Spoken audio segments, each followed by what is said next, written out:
Okay, can you see my screen? Yep. Okay, brilliant.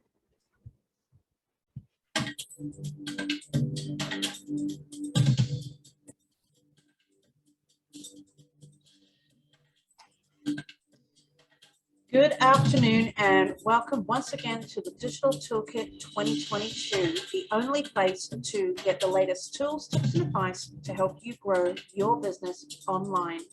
We have an incredible group of experts on the scene today to help you to find out more about how to get action with your call to actions. So over to you, Alex. Thanks heaps, Katrina. So I'm Alex Cumberland. I'm the partner manager and one of the owners of Oncord Software. Oncord is a website platform that you can use to control website pages, build an online presence, grow a contact database, and send marketing campaigns all yourself. So what we're going to do today is have a look at some tactics to improve the effectiveness of your website and marketing collateral through basically these call to actions. So let's just share my screen here, get my slides up. There we go. All right, so let's start with what a call to action actually is. So a call to action, when people are talking about, make sure that thing has a call to action on it, or I think you could improve that call to action. The call to action is the specific action that a marketer wants their customer or their audience to take next. So as an example, we might have a website page with a button that's the call to action for doing something like, buy now, or you might have sign up as, your call to actions. So the thing that you want people to follow up with. Some other examples of call to actions are like website pop-ups or forms. So you might want to show the visitor a pop-up when they arrive at the website or when they're leaving, and or a web form for them to complete. Some other call to actions include like read more links or show more or find out more as well. I put together a daggy a motivational poster here as well to kind of really drill in the idea that life is short, don't leave important words unsaid, especially with call to actions. So what this is supposed to kind of play on, I guess, is that we all have a tendency of putting together like a really nice looking campaign or a good looking poster or something like that. And it's easy to forget, that call to action, that prompting users to follow through with, that next kind of step. So what we're going to look at in this session and the content that I've prepared for you is some use cases and ideas for some, good looking call to actions, some writing tips to help you improve, the effectiveness of those, and some tools to help you evaluate how they're going and maybe improve them as well. And no more motivational posters, I promise. So the next step, the first, example that I wanted to show was from Dash Social. So this is Kay's business. She's one of the members of the Toolkit, and she helps businesses with their social media management. So I picked her site because it looks really, really good. And I think she's done an excellent job with her branding and graphics there, and it just looks really neat and tidy. She's got some, nice branded background there, and the copy is really well written too. But you'll notice there's no call to actions on this page. So there's nothing really here kind of prompting the user into their next step. So it's really easy to do something like this where you put a really pretty site together or a really pretty, piece of advertising collateral and forget to kind of prompt people with that next action. Kay did actually have those call to actions all over our website properly. I took them out with some tricks just to kind of show as an example. So she's got a book an appointment, button up on the top there, a book a chat button, and she's kind of prompting those next steps properly. Another example that I threw in here as well was on Katrina's website. So it's kind of prompting, after someone reads information about her search engine services or social media services or kind of whatever else she's got on her site, she's got this call to action bar that kind of prompts people to take a free quiz to gauge how effective their Google ranking and their search ranking is, and they can book in for a free discovery session as well. So yeah, nice and big and bold on the page. And it's appearing at the bottom of the page as well after someone's kind of read through all of that content. As a bit of a trick as well, with our website platform and others too, this has been added kind of just above the footer of the website, and it's added in the design theme, or a template that will apply to like most pages on the website, just so that you don't forget, I guess, as you're putting that content in. You've always got that nice clear call to action kind of appearing at the bottom of the page there.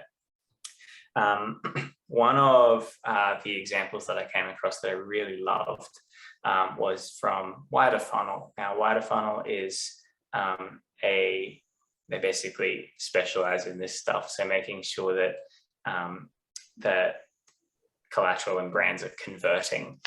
So yeah, they're obviously like walking the walk here, and yeah, they've got a really nicely put together homepage here that has a couple of techniques in it that are, I think, worth kind of pointing out. So the call to action there being, learn about our services, kind of prompting through to that next step on the services page where they can find out more information and then, follow through there.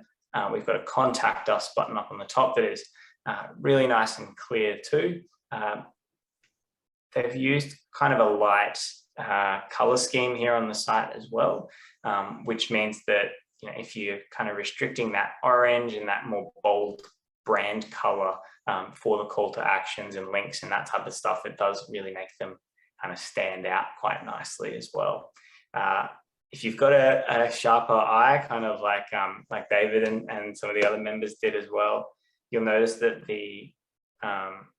that it's got a face in it. So faces are great for advertising collateral when you're trying to draw attention to something, because yeah, I guess people have just been kind of proven they'll stop on the page a little bit and engage with faces. And in this case, the eye is kind of directed at the text is kind of a nice subtle way to kind of direct attention that way as well. And we've got that kind of orange triangle kind of pointing up at the call to action as well, kind of some really subtle hinting going on there to make the most out of the call to actions on that page and try and get those conversions up. So let's have a look at some writing tips. So this is kind of concerned not just with like what you're going to call the button or the actual call to action or whatever, but some of the writing that is surrounding that call to action. So I often see people use like free as part of their call to actions as well. People do kind of get drawn to a freebie, so having that word free trial, free meeting, free gift, that sort of thing in your call to actions can help it convert as well. There's a tendency, if a client has like looked at the website and they've looked through all your About Us pages and whatever else, and they decided on you and they're like, yes, sweet, you're the crew for me, I'm gonna get in touch here. It's not always obvious what that like next step is. So they kind of will just scan around the page, and I guess just making it really clear as like a get started now, or like a next steps or whatever. Having a get started now button on the page can make that like explicitly clear and easy for the user too. When you're writing the copy around the call to action as well, try not to get too bent up in the specific details and mentioning like as much information as possible, and try to focus on the benefit or the value that you're giving people there with the copy accompanying your call to action as well. Try to use action words and describe what the user is actually doing as well. So, click here to subscribe to our newsletter, to add this product to your cart, to, to next steps. So it really kind of describes what's going to happen when someone clicks that button or, does the next step, so that they're not kind of taken by surprise or end up somewhere that they weren't expecting. Try to write in the first person as well when you're doing this stuff. So rather than like, people like Encord, you like Encord, as an example. And it is really tricky, probably the hardest part about all of this, but there is a bit of an art to being super clear, concise, and really targeted about what you're saying as well. So try to get rid of those big kind of paragraphs, and in as simple terms, get across the value, why you're different, and yeah, I guess try to cut down on the fluff as much as possible. It can help bringing in a third party with that as well. Like I personally struggle doing this with Encore as well, because we kind of do so much, and I want to, as one of the owners, I want to go into all this microscopic detail about all the things we do and people we look after and that type of thing. But there is value in having a like clear, concise statement that you can have on this stuff as well. Kind of piggybacking off the writing tips for this call to action, it's kind of easy to go into talking about conversion optimization and trying to convert more. So conversion is really just the act of turning a visitor or someone looking at what you're doing into a customer. So when marketers are talking about improving your conversion rate or conversions, that's kind of what they mean. So let's have a look at some other tips to help you with your conversions as well. So putting your pricing on the website or whatever you're working on can be a really nice key point of difference, especially if your competitors and things aren't really doing that, and pricing is a concern of your clients. People love to see some actual numbers on the page, and putting at least some rough guidance on that stuff can be really helpful. Rather than, I know that it is hard sometimes if you're doing quotes and that type of thing, and or really configurable products, you don't know what the price is. But I think giving people at least a rough guide can kind of help make the ad nice and targeted. You end up with less leads for it, but you also end up wasting your time less with people that may not have been interested given the price point anyway. Try to simplify the layout and declutter, remove all the distraction around what you're doing as well. So whenever I'm putting together a website, page display, you can really see it in this example too. Like there's a lot of white space between text elements here and around things that really helps with the visual hierarchy. That spacing and keeping stuff nice and clear is important for our eyes and how we interpret a page and a layout. So wherever possible, try to declutter things a little bit and keep things clear and concise. Be mindful of contrast with text buttons and the background as well. So that's just making sure that your background image, if you're using patterns and images and that type of thing, the text and buttons and things aren't getting hidden there. So as an example of the terrible, so bad motivation poster that I put together here, I would probably argue even at the top one there, it is a little bit interesting on the contrast, but if that background was much lighter or didn't have that blur effect to it, the text would be lost on there. A general rule of thumb is you'll probably think it's more readable than it is as well. So take it to a level that you're really comfortable with, saying, yep, this is very readable, and then a little bit further than that, just for everyone else that doesn't agree, if that kind of makes sense. So darkening a background, lightening a background, blurring a background are all kind of common approaches that you can use there. While I was clicking around that example of that site that I really liked by Light Funnel, I came across one of their resources here on Lift, which is an acronym that they've come up with here on the factors that go into successful conversion rate. This is kind of specific for landing pages. So this is more specific to you're clicking through a campaign or a Google or whatever, and the page that you see after that. So it may not be the full website, but it's kind of a page that really needs to convert people. So as the idea of their factors here is that in order to kind of uplift that value proposition and get that conversion, putting a little bit of urgency behind it, making sure that it's, uplifting it with some relevance and making sure it's relevant to them and clarity. So the language that you're using is really clear and concise. Removing the distraction and anxiety is kind of what they're putting forward, is making sure that that value proposition actually gets through. The value proposition being the plane there, being the vehicle that provides the potential for conversion.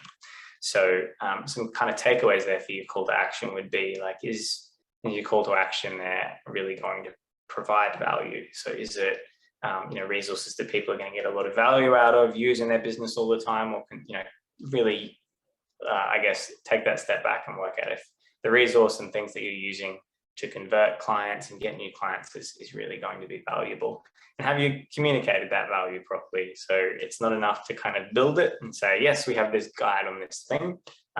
Communicating why that guide is best practice and why it's helpful and the outcomes that it can produce there as well. So the other kind of drilling down into those conversion drivers again, around relevance, clarity, and urgency in that kind of previous diagram there. So relevance, making sure that the landing page or the thing that they're looking at, it's relevant to them. It's what they expected to actually see, when they click through to an ad or when they arrive on your website. Clarity being that exercise I talked about before, where clearly articulate your value, why you're different from from everyone else. So as a bit of an example, I talked to a psychologist earlier this week about some optimizations to their website and what they were doing, and it kind of did have very generic content about psychology and some of the services they do and stuff. And the director kind of just mentioned offhand to me that they were really different and they offered these niche services. So I guess to kind of help feed that out of them, I asked, so if I'm just kind of walking down the street and there's a couple of psychologists, they're like, what's the difference between you guys and everyone else? And basically that sentence that she gave me after that about, oh no, we look after these specific mental health concerns in this kind of niche, that needs to be in the messaging and on the website page. You need to be a little bit careful about it as well. Urgency isn't for everything. Some topics are a little bit sensitive, but putting a little bit of urgency behind most of the stuff that you're doing in your everyday, like call to actions, is worth doing. So just kind of prompting that action, that they need to take that action now. It's limited time, kind of getting that fear of missing out going as well. Some of the tools that I use to improve or like gauge the effectiveness of this stuff there's two main ones. My favorite one was Hotjar. So Hotjar basically is a tool that you can drop into your website and it will provide you with user recordings. So recordings of how people are using the website, what they're clicking on. It helps uncover stuff like, you might have images on the page that people are clicking, they're not linked to anything, but people are just clicking them for some reason. So it helps kind of uncover some things like that might have flown under the radar a little bit. I like to run these testing tools like straight after launching the site for a little while, just to kind of tweak and improve it, and then take them off again, because the more like of these third-party tools and add-ons and things that you put on your web page, it'll start to really bring down what's called your page speed, how quickly your website page loads up, which is important for that Google search ranking and just to provide people with a good experience when they're clicking around your site. No one likes a slow website. Hotjar I think is definitely one worth having a play around with. And Microsoft also has a competitive product to that called Microsoft Clarity, which I like Hotjar a little bit more, but Microsoft Clarity is free. So if you really like the Microsoft ecosystem and you find yourself using Outlook and 365 and that sort of stuff all the time, you will probably like this as well. So I'd recommend going, if you do a quick Google search for Microsoft Clarity or Hotjar, those ones will pop up. Thanks. I hope that was it was of plenty of value. Brilliant, thank you. Of customers that watch these videos, but there's a simple little example. People don't have to look very hard to find out how to contact me, and I could change that to my mobile number, a website address, whatever I wanted. It could be more success, less stress, ebook. And then the next bit that comes up, 15 minutes later is you can grab it here. And I could keep pointing to it. There's all sorts of creative ways you can do it. But don't be afraid to do a call to action. And it can be as comfortable as, hey guys, I know you love your business, but you're probably working way too many hours. So if you want to know how to create the work-life balance you've always dreamed of, send me an email. That's all really valuable. I think what you said around pricing is definitely true. My assumption of like having to put the pricing, on the page and around the call to action and that helping out with your conversions is under the assumption that price point is a concern of the audience that you're talking to, which, depending on what you're working with, might very well not be as well. Yeah, really good advice around the Facebook and all over it with Zoom as well. So thanks heaps, Nicole. James? Look, a question probably Alex and David. I remember when I first met you, Alex, you said a button is not just a button. I think that was one of the very first things you said, and you're fixated on these buttons. So if we're talking about, say, buy now versus buy or whatever, have you done any sort of research or testing, A/B testing on those sort of things? What actually would work better? What's more effective? Have you guys done any of that before? Obviously have, but yeah. I might let you probably attack that before I do, I reckon, David. Yeah, it depends on the website. Like if it's something where people are expecting to come to buy, then I think buy now is okay. If it's more that they're coming to an authority website and it's more that they were sort of researching information, I don't use buy now in that situation. I would use like what Alex showed on that example of learn more or find out more information or something like that. Like that can take them to a page which has the ability to buy products on it, but you probably need another step in there rather than just if they came expecting information, they're not really going to be probably ready to buy. So it really just depends on the product. You see that learn more about our services. That's sort of a soft approach. Like that on that next page behind that, learn about your services could have something that they could buy, but I wouldn't put buy now right there. That's just not appropriate in that sort of situation. So, and also the wording too, like add to cart or something's a bit softer than buy now. Sort of you want them to sort of progressively work their way towards the value, I guess. So yeah, some people don't like buy now or shop or.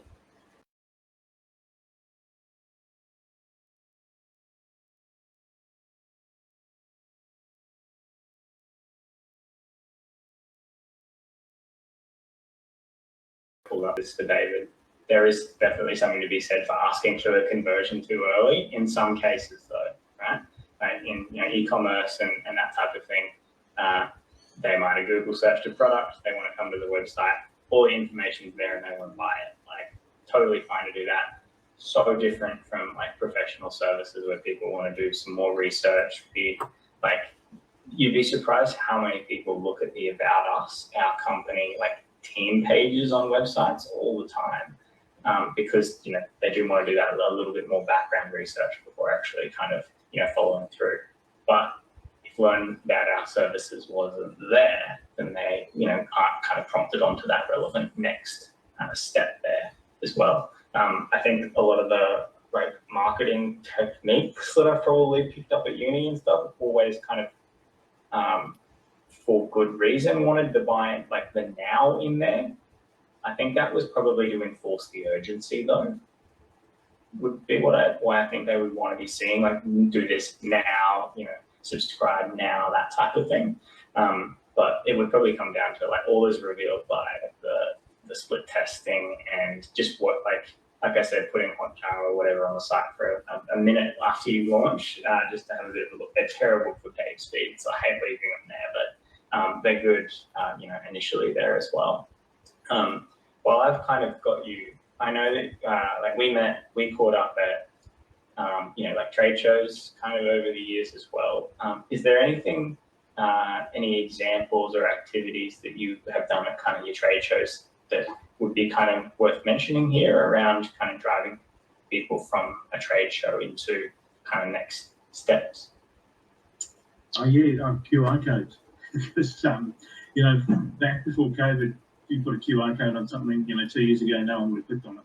But now that everyone's got a QR code reader on their phone, we use them for all competitions and things at trade shows. People don't want to fill out a form, they don't want to necessarily use your iPad or whatever to fill something out, but a QR code gets it straight on their phone and away they go. So that's a really good one. And it could be a downloadable bit of information. It doesn't have to be a competition or some sort of thing that where they're entering.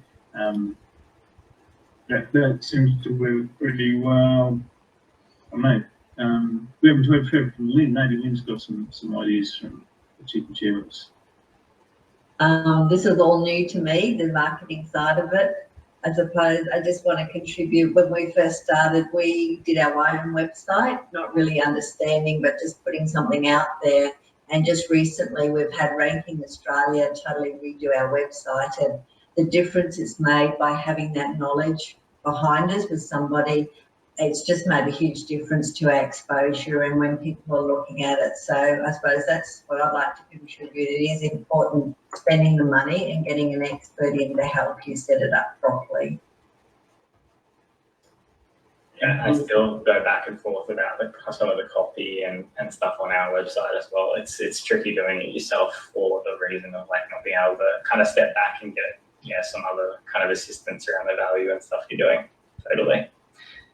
Carly, I know that one of your call to actions is actually on trade shows, right? You have a pretty cool like guide for small businesses around trade shows, right? Yeah, it's a checklist it's like a little lead magnet. So get your checklist here.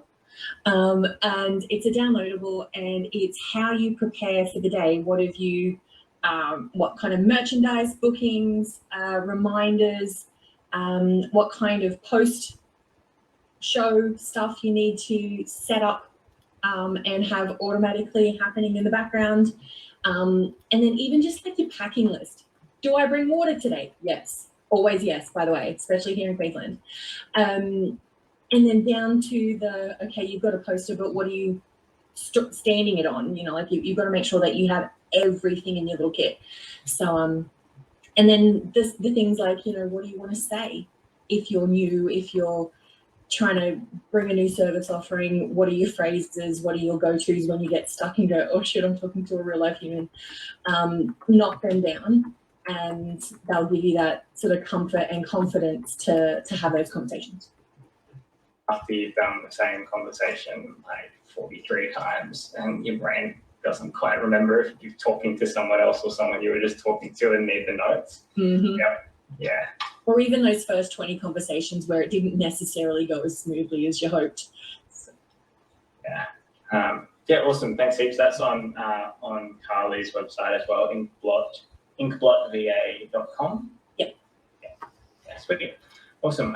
Katrina, do you want to take this for next bits? I've probably smashed over your time. Yeah. No, it's just been brilliant. All the tips and advice that have come through so far in the session. I thought I'll let you guys, share your ideas. But I have had something that kind of, fills a couple of them in or connects the ideas, particularly when you're talking about, I think Nicole was talking quite extensively there about social media posts activity and, these businesses that are creating beautiful content, but forgetting the call to action, which essentially, I mean, what's the point of a call to action? It's to get them in your database. And you've got a lot of businesses out there that'll be really good at one stage of this marketing process, and they'll forget the other stage. So, and one of the priorities tend to be, I've got to get it out there. They focus a lot on the professionalism or how pretty things look, and they don't want to release it until it's perfect. If you're a control freak, then it can be a little harder to get those things completed as you need them to be out there. But frequency of posting, it causes you get a lot more following, a lot more engagement when it's more frequent, more often that you're posting, and forgetting to pop in the link to take them back to your website. I mean, what's the point of social if you're not able to get them into your marketing funnel? So getting them in your database is essential. So everything that you do with relation to promotions of your business and services needs to have that CTA, needs to have that click here, or needs to have that, tag that at least gets them somewhere that can connect them to your database. And then, you know, once they're in your database, there's one major thing that they tend to, and it's not difficult to do. It's so common, it's not funny. You get them in there, and then what? Oh, I've got all these leads. Now what? What happens now? You've got to follow up. You have to have remarketing. You've got to connect with these people. You have to reach out and actually make contact with these people who are clearly hungry for your services or your, you know, to at least connect with you, because you might have the answer to their pain points, the answer to their problems. Your solutions are their, you know, their success. So remarketing to those who have come to your website.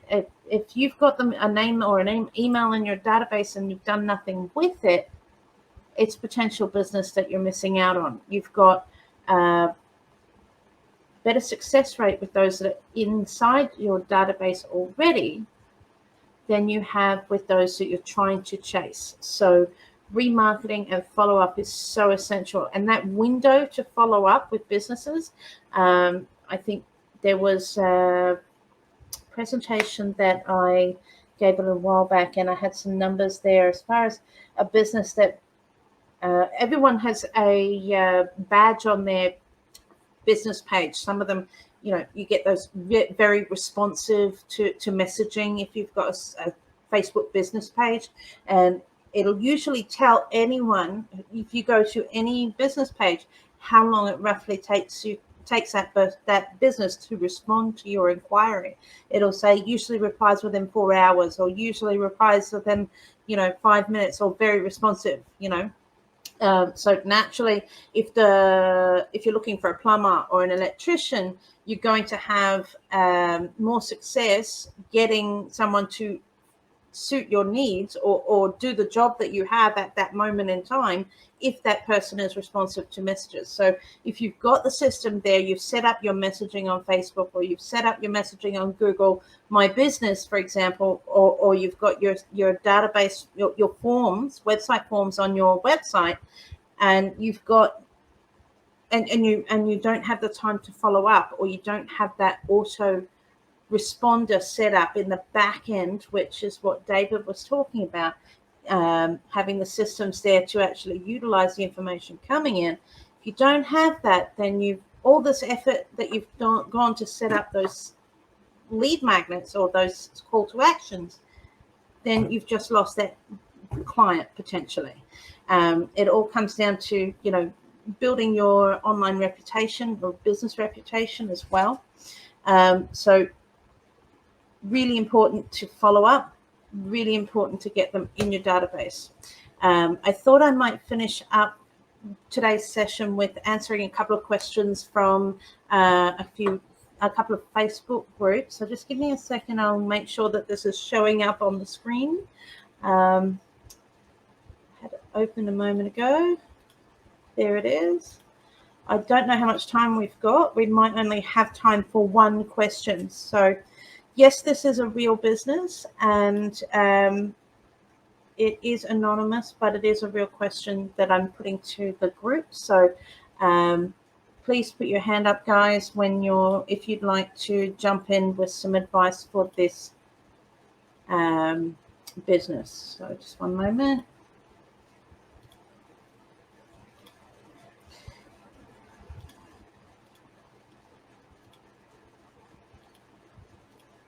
While you're looking for that, Katrina, just really quickly, I know there are a wide range of different businesses tuning into the digital toolkit. If all of that sounds super complicated, like, oh my God, I need to have calls to actions and back-end funnels and email sequences and, you know, ebooks and downloadables and templates. And number one, reach out to one of the experts here. Number two, it really depends on your business, what type of business, service or product that you have, where you are in the evolution of your business. For my business, for example, I work for a university as well as have my own coaching and consulting practice. I can only handle so many clients. So I want to filter them really quickly. So I do a post or a bit of content, a quick call to action where I can have a link to them to book a chat with me. If they're going to book a chat with me, I know I've cut out a whole bunch of time wasters. And then I give them 15 minutes to half an hour. I filter them in that, I convert them, or we part ways, or I guide them on to somebody else. That's all I need. I don't need anything more complex than that, and that works for my business. So if you're not sure what will work for your business, reach out to one of the experts here. Thanks, Nicole. Okay, so can you see my screen? You can? Okay, I don't believe StreamYard can, so one moment, please.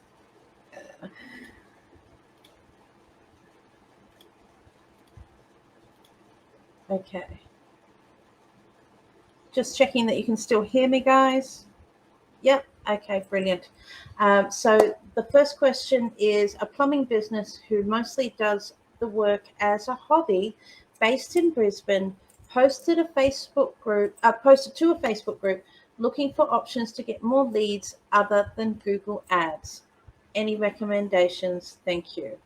I thought it might be, prudent to mention here that we're talking about getting leads. Call to actions is the tool that most businesses use to get their leads online. So who would like to provide some advice for this business owner? Yeah, I'll probably just give a couple of things. Firstly, I'd say stop the Google Ads, because you're probably wasting your money. There's a lot of things that this person could do. And the real key for me is saying it's a hobby. This person saying it's a hobby.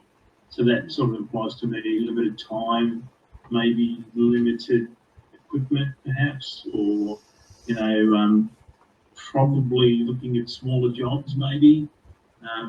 So I would say, if they don't have a website or they're just posting in Facebook groups, they really should be looking for, little maintenance jobs and whatever, and probably a few local Facebook groups, and just posting a little bit about what they do, maybe the job they've just done, or a testimonial from someone would be a far better way to use that time to generate some leads from people, maybe sharing it with other people, or maybe ask some questions. Does anyone have any little plumbing jobs that need to be done on a Facebook group? Would get a response. Would be my tip. Definitely. First thing you said was stop the ads. I completely agree with you. If the Google ads are not working, then what else is wrong? Is it something in the Google ads? Is it obviously, keyword there, as you say, it's hobby. So if it's a hobby, naturally the investment of time and effort into the brand and the business itself isn't there. I wouldn't be focusing on any Google advertising if it's not your mainstream of business. Definitely not. I think just to add on to that, Katrina, I think, because I know a lot of people that their main job is, say, a fiery, and their part-time job is a plumber or an electrician, a suit all the time. So he's probably in that circumstances where his primary role is as a fiery, and then he's got a whole block of time, which is 5 days off. And what is he going to do? Do his plumbing. So around that, you sort of got to understand his circumstances and how he's going to target his circumstances, which might be, as David said, post on Facebook groups. Actually, hey, I've got this time. This is what I can do. Bang. That's your call to action. Brilliant. Thanks, Jamin. I think I've got that listed as one of the recommendations on the next slide. Does anyone want to add or jump in there before we move on? Okay. All right. So just some of the ideas that we pulled together at the beginning before the session was, one, if he's not wanting to spend money on Google ads, then, how can he get obviously organic leads? So one of those options is a Facebook appointment booking tool that you can take advantage of. So you can actually put a button on your Facebook business page and get appointments that way. Keeping an eye out for actual recommendations for plumbers in Facebook groups. People do request. I did it the other day. I needed a plumber myself, and I needed them right within the next hour or, yesterday perhaps. And thankfully I had, KR Plumbing come back to me. I needed a carpenter at that moment in time, and I had my repair bill come back to me. They were brilliant, and they were right there ready to respond because they were watching the Facebook groups and recommendations. So this could be, an admin staff member just, open with one monitoring their major Facebook groups potentially, or even running searches for plumber recommendations or looking for recommendations for a plumber. You can do Google searches for that. Google searches, Facebook searches for that. Reach out to real estates and get them to, so not just real estates, but other businesses, obviously, that essentially provide trade services to get them to refer work to you. So your local real estates will look after you more than others, I guess. And then you've got, obviously, your other sources of paid marketing, which are very specifically targeted towards plumbing.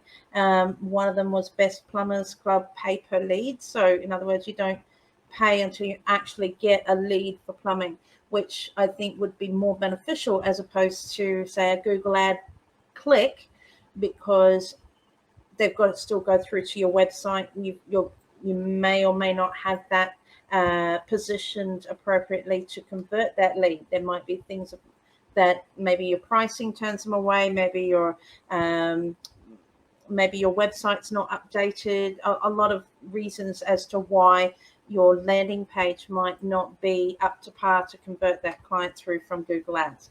But when you've got a listing with a particular website, obviously has very set criteria, and creating a listing which is obviously synonymous with the others, but you've got your leads based on a different set of criteria, which is obviously, area, availability, and other things, but you're paying per real lead. So it might be more beneficial for your business as opposed to Google Ads. But with any business, if you're looking at Google Ads and you've got a tight budget, you want to make sure that you're on top of your landing pages for sure. You want to know that your landing pages work when you're getting organic traffic.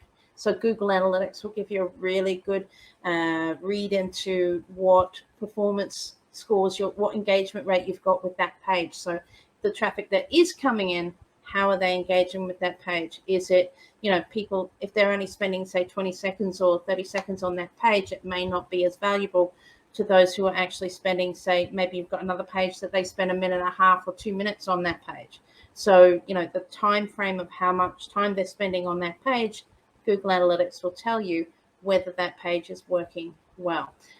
If you've got the legacy version of Google Analytics, you'll be looking at the bounce rate. 70% and above, they're not finding much value on that page. Anything below, 30, 40%. Ideally, you'd like them to be around 5% or less as a bounce rate. But when you're looking at an average number, an average score of small businesses' website landing pages, then you're looking somewhere between 5 and 30% for something that at least is valuable. What else is I guess leaning towards not being successful as a landing page would be obviously above that rate, above 30%. Is there anything anyone would like to add on that? I think we are at time, and it has been a brilliant session, although we've had a couple of technical difficulties with sound and video. We got there in the end. I'm pretty sure that next session will go off without a hiccup, which will be great. So please do watch this space. We look forward to seeing you next week. And our session for next week, Carly, what's the topic? Our topic is how to manage Facebook groups for small business, being hosted by Dante and Kay. Brilliant. Looking forward to that session. Dante St. James and Kay Rich. So that's Facebook. Wow. Okay. So we're jumping in early for this year for Facebook, which is brilliant. I'm just stopping my share.